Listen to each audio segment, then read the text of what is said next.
We actually met on New Girl because I got asked to photograph the whole cast right at the beginning for the poster or the advertising or whatever it was.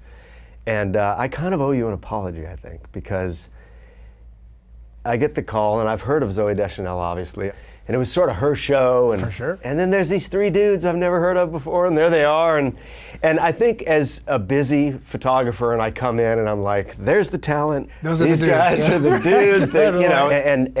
and I got to thinking about this because I became such a fan of your work later after I saw Drinking Buddies. Thanks, and man. Let's Be Cops and all the Swanberg stuff. And it sort of gives you some insight into the way that actors get underestimated. Anyway, it's nice to tell you that and tell you what a fan I am. That's really nice of to your hear, work. man. Thank you. And it's funny because that was the feeling of that show, but there is also something, I like being second tier.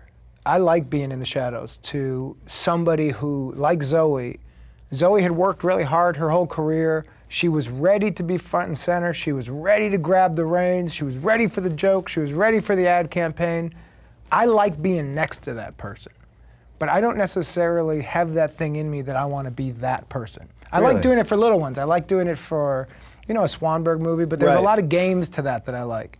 But when you start getting to the bigger ones and you got, you know, major studios and big money, I have a lot of fun being behind that person, kind of in the shadows. But it's funny you say that because that feeling has been a lot of my career, where there's somebody who's really excited about somebody, and then I'm right next to that somebody. Really, a lot.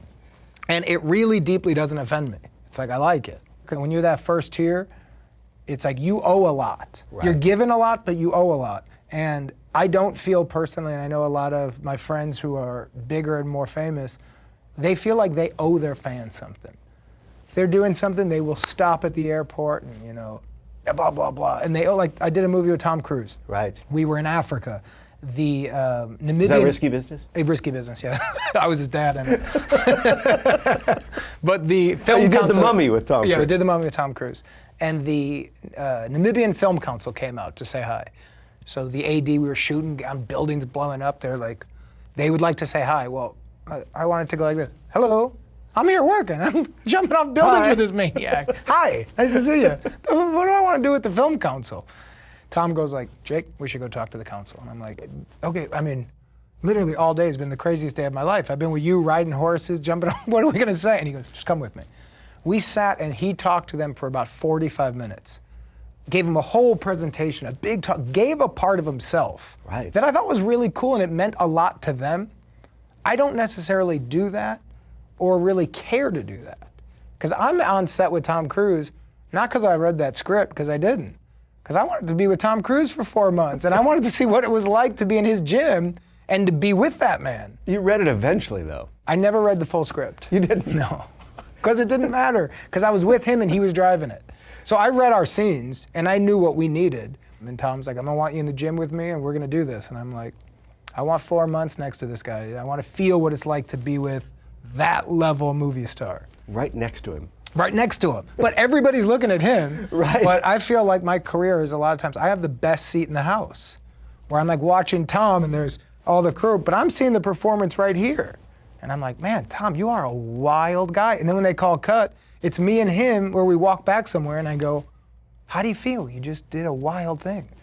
Like we would do a stunt and then I could be with him before the stunt people came and be like, you liked that? And that's really neat to me, more than me being like, I did The Mummy. If that works, I get to have my own franchise. I never want a franchise. I have no interest. Right. Pass. I wouldn't even take a meeting on it. I have zero desire. Hey folks, thanks for watching. If you like what you just saw, then why not subscribe? Click right here for lots more off camera. And if you want to see the hour-long version of these conversations, I'm going to give you the secret link. Here it is, offcamera.com. Check it out.